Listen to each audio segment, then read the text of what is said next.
तो भाई लोग अब तक हम सभी जान चुके हैं कि आगे हमें अवेंजर्स द कैंग डायनेस्टी देखने को नहीं मिलेगी। उसकी जगह डॉक्टर डूम के साथ अवेंजर्स डूम्सडे को दिखाया जाएगा। लेकिन फिर भी यह रहता है कि अवेंजर्स द कैंग डायनेस्टी की कहानी क्या रही होगी, राइटर्स और मेकर ने इसकी कहानी को क्या सोच के लिखा होगा और हमें वास्तव में आगे क्या देखने को मिलता। क्या हमें आगे कैंग और काउंसिल ऑफ कैंग से कहानी वैसी ही देखने को मिलती जैसा हम कॉमिक्स में देखते हुए आ रहे हैं, और कैंग के वेरिएंट्स और उसके कैरेक्टर को कैसे खत्म किया जाता वो भी देखने को मिलता। फिलहाल अभी अवेंजर्स द कैंग डायनेस्टी से कई सारे प्लॉट लीक सामने आए हैं जहाँ इसकी स्टोरी लाइन को रिवील कर दिया गया है और बहुत सारे ऐसे पॉइंट्स हैं जिसकी हम बातें पिछले 2 सालों से कर रहे हैं। तो आज हम अपने favourite character Kang the conqueror को फेयरवेल देने वाले हैं। इसलिए आज हम बात करेंगे कि एमसीयू को कैंग में कैसे दिखाया गया और अवेंजर्स सीक्रेट वॉर में उसका एंड कैसे होता, और पास्ट में जितने भी एमसीयू में इवेंट हुए हैं वहाँ पर कैंग कहाँ इंटरफेयर कर चुका था। तो शुरुआत करने से पहले चैनल को सब्सक्राइब कर लेना, साथ ही वीडियो को लाइक कर देना, क्योंकि यही एक सबसे बड़ा सपोर्ट है जो आप मुझे दे सकते हो। फिलहाल मैं हूँ C53 से वॉचर और द वॉचर शो पे आप सभी का स्वागत करता हूँ।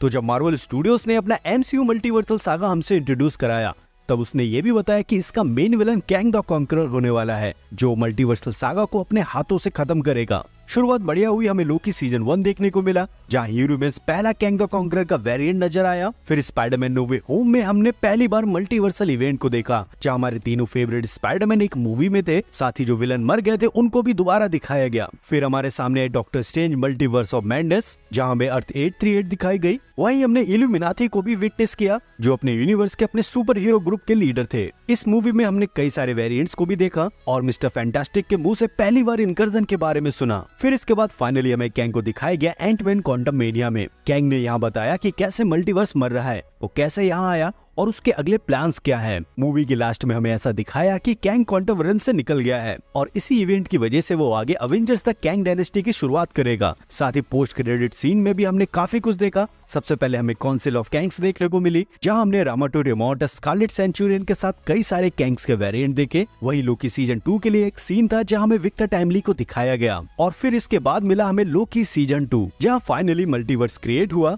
और TVA को ये काम मिला कि वो कैंग के सभी वेरिएंट्स को पकड़ने में लग जाए। इसके अलावा और भी कई सारे ऐसे हिंट थे जिसे कैंग से जोड़कर देखा जा रहा था, जैसे शांग-ची 10 रिंग्स की रिंग्स कैंग से बिलोंग करते थे। मिस मार्वल के बैंगल्स को भी कैंग से जोड़कर देखा जा रहा था, और मून नाइट सीजन 2 और फैंटास्टिक 4 में कैंग का वेरिएंट रामाटोड दिखने वाला था। लेकिन रिसेंट में ही मार्वल स्टूडियोज ने RDJ को डॉक्टर डूम के रोल के लिए अनाउंस कर दिया, और अब इस चीज की वजह से जितना भी कैंग के लिए प्लान किया गया था वो अब धीरे से डूम की तरफ शिफ्ट कर दिया गया है। केविन फाइगी से कई सारे क्वेश्चन किए जा रहे हैं कि आगे कैंग द कॉन्करर का क्या होगा, जिसके रिप्लाई में कोई साफ आंसर नहीं मिल रहा है। तो स्टूडियो इस पर कोई बात नहीं करना चाहता, लेकिन देखते हैं फ्यूचर में इसके साथ क्या सामने नजर आता है। फिलहाल हम अपनी कहानी पे आगे बढ़ते हैं और बात करते हैं कैंग द कॉन्करर की कि आगे वो हमें अवेंजर्स द कैंग डायनेस्टी और अवेंजर्स सीक्रेट वॉर में कैसे दिखाया जाता। शुरुआत करते हैं उस पहले सीन की जहाँ हमें कैंग द कॉन्करर को पहली बार दिखाया गया। यहाँ पर कैंग एंटमैन से कहता है कि मैंने तुम्हें शायद पहले मारा है और तुम हथौड़े वाले तो नहीं हो। तो यहाँ कैंग बता रहा था कि वो अवेंजर्स को बहुत पहले मार चुका है, अब ये सारी यादें भी धुंधली हो चुकी हैं। अवेंजर्स को कैसे मारा इसका फ्लैशबैक तो नहीं दिखाया, लेकिन जब जेनेट ने कैंग के दिमाग में झांका था तब उसने कई लोगों को मरते हुए देखा, प्लेनेट को तबाह होते हुए देखा और टाइमलाइंस को डिस्ट्रॉय होते भी देखा, जो सीधा एक तरफा इशारा कर रहा है कि कैंग टाइमलाइंस को उड़ा देना चाहता था। और मूवी में आगे कैंग ने इसको भी एक्सप्लेन किया है कि वो आखिरकार क्यों करना चाहता था। उसने बताया कि उसने देखा है कि मल्टीवर्स मर रहा है, मेरे वेरिएंट्स ने पूरी रियलिटी में केओस मचा रखा है। इसी कन्वर्सेशन के बीच में अगर आप यहाँ देखोगे कि कैंग अपने हाथों में यहाँ पर सर्कुलर सेक्रेट टाइमलाइन को भी बनाता है, जो कैंग के ही प्लान का हिस्सा होने वाला था, जो आगे जाके सभी मल्टीवर्सल टाइमलाइन को मिटा देता और ही रिमेन्स जैसी सर्कुलर टाइमलाइन को बनाता। कैंग भी जानता था कि मल्टीवर्स खत्म होने वाला है और उसके पास इसको बचाने के लिए एक प्लान भी था। और हमें आगे यही चीज अवेंजर्स द कैंग डायनेस्टी में ऐसे देखने को मिलती कि कैंग जब अर्थ 616 पे होता और जब वो बुरी तरह फेल हो जाता मल्टीवर्स को बचाने के लिए, और जब मल्टीवर्स डिस्ट्रॉय होता तब कैंग यहाँ पर एक बैटल वर्ल्ड को बनाता, और इसके बाद हमें डॉक्टर डूम इसी बैटल वर्ल्ड में ही दिखता, जो कैंग के इस बैटल वर्ल्ड पर जो कैंग को मारकर बैटल वर्ल्ड को अपने कब्जे में कर लेता। और ये हमें अवेंजर्स द कैंग डायनेस्टी में देखने को मिलने वाला था। और ह्यूमन्स ने जो लोकी सीजन 1 में मल्टीवर्सल वॉर के बारे में बताया था कि उसके वेरिएंट कैसे आपस में एक दूसरे से मिले, अपनी टेक्नोलॉजी का आदान प्रदान किया और जिसकी वजह से कुछ करप्ट हो गए और उन्होंने एक दूसरे की रियलिटी में घुसकर एक दूसरे पर कब्जा करना शुरू कर दिया, और यहीं से मल्टीवर्सल वॉर की शुरुआत हो गई। कायदे में यहाँ पर ह्यूमन्स के वेरिएंट्स की वजह से ही मल्टीवर्सल वॉर हो रहा है। अगर ये सारे वेरिएंट एक दूसरे की टाइमलाइन में ना जाकर एक दूसरे के इवेंट को चेंज ना करे तो आगे मल्टीवर्सल वॉर होगा ही नहीं। और यही चीज तो हीरोमैन्स ने रोकी है जब उसने सीक्रेट टाइमलाइन को बनाया है। वहाँ उसने सीक्रेट टाइमलाइन में कैंग के किसी वेरिएंट को नहीं रखा था, बस अपना एक बच्चे वाला वेरिएंट रखा था विस्कॉन सिटी पे, ताकि फ्यूचर में TVA को फिर से रीस्टोर किया जा सके। और यही चीज हमने लोकी सीजन 2 में भी देखी। फिलहाल जब पिछले मल्टीवर्स में जो मल्टीवर्सल वॉर हुई थी उसको हीरोमैन्स ने रोक दिया था ओलाइथ की मदद से, लेकिन अब इस मल्टीवर्स में कैंग अपने हिसाब से इस मल्टीवर्सल वॉर को खत्म करना चाह रहा था। लेकिन एंटमैन क्वांटममेनिया के एंड में देखा कि कैंग मल्टीवर्सल कोर इंजन में स्टक हो गया है, और जो एंटमैन के साथ हुआ था कि वो संभावनाओं वाले तूफान में फंस गया था, वैसे ही अब आगे कैंग के साथ होने वाला था। और जब कैंग ये संभावना वाले तूफान में फंसता तब उसके साथ वही सेम चीज होती जो एंटमैन के साथ हुई है। यहाँ कैंग अपने कई सारे संभावनाओं में बढ़ जाता। इसके बाद यहाँ पर कैंग के जितने भी संभावना वाले रूप हैं, वो सब उस डिसीजन पर पहुंचते कि कैंग को सबसे बेहतर बनाना है, इतना बेहतर कि वो काउंसिल ऑफ कैंग से भी ज्यादा पावरफुल हो। इसलिए यहाँ पर जितने भी संभावना वाले कैंग के जितने भी रूप होंगे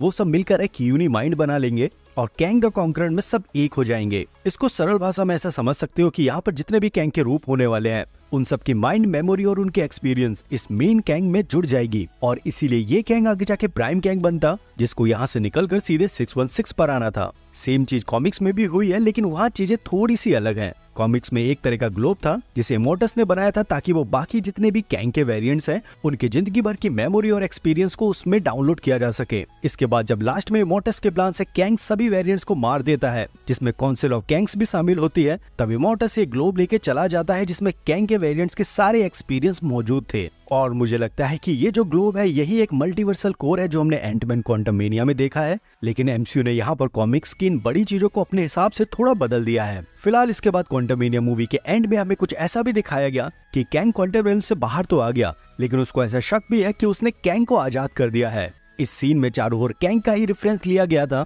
जहाँ पर्पल और ब्लू और ग्रीन कलर के कलर को देख सकते हैं। फिर इसके बाद हमें मिड क्रेडिट सीन देखने को मिला जहां में रामाटूड इमोर्टस और स्कारलेट सेंचुरियन को दिखाया गया। यहाँ पर इमोर्टस ने बताया कि जिसको निकाला गया था वो मारा जा चुका है और वो लोग मल्टीवर्स को टच करने वाले हैं, इसलिए अपना समय बर्बाद मत करो। और यहाँ पर इमोर्टस का भी एक इविल प्लान था, क्योंकि कैंग की लाइफ में एक ऐसा पॉइंट था जहाँ से वो इमोर्टस बना था, लेकिन एक दूसरी भी पॉसिबिलिटी थी जहाँ से वो कॉन्कर करने के रास्ते पे बढ़ गया था। इस चीज को आप इस कॉमिक स्टोरी से बहुत अच्छे से समझ सकते हो कि जब कैंग बोर हो गया था सभी चीजों को बार बार कॉन्कर करके, क्योंकि वो सारी चीजें लूप में चल रही थी, और इसलिए वो सोचता है क्यों ना टाइम के नेचर को समझा जाए। इसीलिए वो लिम्बो जगह को ढूंढता है जहाँ टाइम और स्पेस दोनों मायने नहीं रखता। यहाँ पर कैंग जैसे ही लिम्बो के गेट पे पहुंचता है तब कैंग के अंदर डबल थॉट आने लगते हैं। पहला कि अगर क्या हो कि वो टाइम के नेचर को समझने लगे और वो यहीं रह जाए। दूसरा, क्या फायदा ये सारी चीजें करके, वापस से जाता हूँ दुनिया को कॉन्कर करता हूँ। और इसी थॉट के चक्कर में कैंग यहाँ पर दो पॉसिबिलिटी में टूट गया था अपनी फिजिकल बॉडी के साथ। पहला थॉट जहाँ कैंग ये सोच रहा था कि टाइम के नेचर को समझा जाए जो आगे जाके इमोर्टस बना। दूसरा थॉट कि वापस से दुनिया को कॉन्कर किया जाए, और ये चीज सेम ही रही कैंग के लिए, क्योंकि वो लिम्बो के गेट से वापस चला गया, लेकिन उसने अपनी एक पॉसिबिलिटी लिम्बो के अंदर छोड़ दी जो आगे जाके इमोर्टस बनी। और इस ढंग से इमोर्टस का जन्म हुआ जिसने टाइम कीपर्स के साथ रहकर टाइमलाइंस के बारे में भरपूर ज्ञान लिया। टाइम कीपर्स ने यहाँ पर इमोर्टस को टाइमलाइन फिजिक्स वाला बनकर टाइम के बारे में सब कुछ समझाया। यहाँ इमोर्टस जान गया कि टाइम एक्चुअल में है क्या और उसका वजूद कैसे जिंदा रहेगा, और वजूद के लिए कैंग द कॉन्करर को वो इवेंट करना पड़ेगा जिसके कारण इमोर्टस का जन्म हो। और बाकी भी जितने भी काउंसिल ऑफ कैंग्स के जितने भी कैंग के वेरिएंट्स हैं वो आगे जाकर इमोर्टस ना बने, उसके लिए भी इमोर्टस ने ये प्लान बनाया था कि कैंग की कहानी को ऐसे रीराइट किया जाएगा ताकि सारे कैंग के वेरिएंट्स कैंग के दुश्मन लगे। और यही चीज अभी तक हम एमसीयू में देख रहे थे कि कैंग पूरे ढंग से काउंसिल को खत्म कर देना चाहता है, और कॉमिक्स में भी सेम यही हाल थे। और अभी जो एमसीयू में हमें इमोर्टस का ओरिजिन दिखाया जाता वो मल्टीवर्सल कोर के अंदर दिखाया जाता। वहाँ एक कैंग की ऐसी पॉसिबिलिटीज भी होती जो टाइम के नेचर को समझना चाहती, जिसके कारण वही पॉसिबिलिटी आगे जाके टाइम कीपर से मिलती, टाइमलाइंस को समझती और इमोर्टस का जन्म होता। और यहाँ पर इमोर्टस, कैंग, रामाटूड के चेहरों पर ये जो स्कार देख रहे हो ये तीनों में सेम ही हैं। इसका मतलब ये तीनों अलग अलग पॉइंट ऑफ टाइम के हैं, लेकिन ये कैंग की पॉसिबिलिटीज से ही बने हैं। इसके अलावा जो काउंसिल ऑफ कैंग्स में हमने कई सारे कैंग के वेरिएंट्स देखे, जिसमें मिस्टर ग्रिफिन भी था और एक डॉक्टर डूम के आर्मर में भी था। ये सारे वेरिएंट्स हमें आगे दिखाए जाते अवेंजर्स से लड़ते हुए, और ये अवेंजर्स अलग अलग टाइमलाइन के होने वाले थे। और टीवी यहाँ पर इन काउंसिल ऑफ कैंग्स के लिए एंकर बीइंग का यूज करने वाला था, जहाँ हमें अलग अलग यूनिवर्स के कई सारे अवेंजर्स और कई सारे सुपर हीरो देखने को मिलने वाले थे। फिलहाल इसके बाद इस मूवी के एंड क्रेडिट सीन में हमें देखने को मिला विक्टर टाइमली, जिसको हमने लोकी सीजन 2 में भी देखा। और एमसीयू ने इस कैरेक्टर की जो गंदी हालत की है वो कॉमिक्स में इसकी कभी नहीं थी। ये विक्टर टाइमली कॉमिक्स में हमेशा से कैंग द कॉन्करर ही था और यही मात्र एक ऐसा सुपर हीरो था जिसकी वजह से सुपर हीरो बनना क्रिएट हुए। मतलब अवेंजर्स के बनने की जड़ भी यही था। कॉमिक्स में साफ साफ दिखाया है कि कैंग जिस अवेंजर से लड़ रहा है उनको क्रिएट करने की वजह ही खुद कैंग है। और ऐसे ही साई-फाई टाइम ट्रेवल की स्टोरीज भी यही होती हैं कि आप जिस चीज से लड़ोगे उसका क्रिएशन ही आप करोगे। फिलहाल लोकी सीजन 2 में हमने ये देखा कि हीरो मिस ने विक्टर टाइमली को एक TVA की हैंडबुक दी थी, जब मिस मिनट के कहने पर रवोना उसका साथ दे रही थी और हीरो मिस को सिल्वी ने मार दिया था, जिसके कारण लूप टूट गया था और टीम लोकी इसको सही करने की कोशिश कर रहे थे। इसके बाद लास्ट में लोकी सीजन 1 के फाइनल एपिसोड में पहुंचता है जहां उसने आखिरी बार हीरो मिस से बातचीत की थी। यहाँ लोकी एक डिसीजन लेता है और वो कहता है कि वो इक्वेशन चेंज करने वाला है और इसलिए वो खुद एक बैटरी की तरह इस मल्टीवर्सल टाइमलाइन को जिंदा रखता है। और यहाँ पर हीरो मिस ने एक चीज और भी कही थी जो अब समझ में आ रही है। हीरो मिस ने लोकी को बताया कि उसके वेरिएंट ऑलरेडी पहुंच चुके हैं। इसका मतलब कैंग की कई सारे वेरिएंट्स पहले से ही टाइमलाइन में मौजूद थे और इसके बारे में हीरो मिस ने खुद ही कहा है। और यहाँ पर यही वेरिएंट थे जो टाइमलाइन को नुकसान नहीं पहुंचाना चाहते थे और कैंग इनमें से एक ऐसा वेरिएंट है जो इन सबको खत्म कर देना चाहता था और उसी को कौंसल ने पहले ही क्वांटम रेल में फेंक दिया था। और जो जेनेट ने कैंग के माइंड में झांक कर ये देखा था कि कई सारे टाइमलाइंस और प्लेनेट को खत्म कर दिया है, वो कैंग ने पिछले मल्टीवर्स में किया था। और कैंग जब बोलता है कि तुम्हें कोई आइडिया नहीं है कि मैं क्या हार चुका हूँ, वो अपने ही मल्टीवर्स की बात कर रहा था जहाँ उस पर उसका राज हुआ करता था। और इन सब के बाद हमें लोकी सीजन 2 में भी कैंग के बारे में दिखाया गया, चाहे बताया कि उन लोगों ने उनको ठिकाने लगा दिया है और इस फाइल में एंटमैन का नाम भी मेंशन था। और यहाँ पर अगर फिर से हम इस चीज पे ध्यान दें कि कैंग के वेरिएंट्स को पकड़ने के लिए हीरो मिस के ऑरा को स्कैन कर उन सबको पकड़ा जा रहा है। हीरो मिस ने बोला था कि उसके मरने के बाद उसके कई सारे वेरिएंट आ जाएंगे जो उसी से बने हैं। मतलब जो लॉर्ड्स ऑफ बी का एग्जांपल दिया था वो अपने लिए ही कह रहा था। और एंटमैन क्वांटममेनिया में कैंग ने भी अपने वेरिएंट के लिए बोला लॉर्ड्स ऑफ मी, मतलब उसके भी कई सारे ऐसे वेरिएंट है जो कैंग जानता है कि वो उससे ही बने हैं। तो अगर आप इन सारी चीजों को साफ साफ ऐसे समझ सकते हो कि हमें जो कैंग के कई सारे वेरिएंट्स देखने को मिलते तो उनमें से कुछ पिछले मल्टीवर्स के होते और कुछ इस मल्टीवर्स में फ्यूचर में जन्म लेने वाले थे। इसके अलावा रवोना रेंसलियर को आगे अवेंजर द कैंग डायनेस्टी में मेन हाईलाइट में रखा जाता, जहाँ रवोना के वॉइड में जाने के बाद उसका कनेक्शन पिरामिड से दिखाते जो हमने लोकी सीजन 2 में देखा था। और फिर जो हमने इससे पहले बात की है संभावना वाले तूफान में कैंग के फंसने की, वहाँ Kang the conqueror Kang prime बन के निकलता। लेकिन इन सब के लिए उनको केवल एक ही डायरेक्शन में काम करना होता, जैसे एंटमैन क्वांटममेनिया में एंटमैन ने अपनी बेटी के लिए किया था। उसके दिमाग में बस ये था कि कैसी को कैसे बचाया जाए और सभी जितनी उसकी पॉसिबिलिटीज थी वो सब एक साथ मिलकर केवल इस काम पे लग गए। वैसे यहाँ पर वो क्वेश्चन या वो डायरेक्शन कैंग के लिए भी मौजूद होगा और वो डायरेक्शन और क्वेश्चन हम जानते हैं कि कैंग द कॉन्करर सभी वेरिएंट्स को मारना चाहता है। और जब कैंग उन पॉसिबिलिटीज के सामने मल्टीवर्सल कोर इंजन से बाहर आता तब हमें एक real badass Kang the conqueror देखने को मिलता।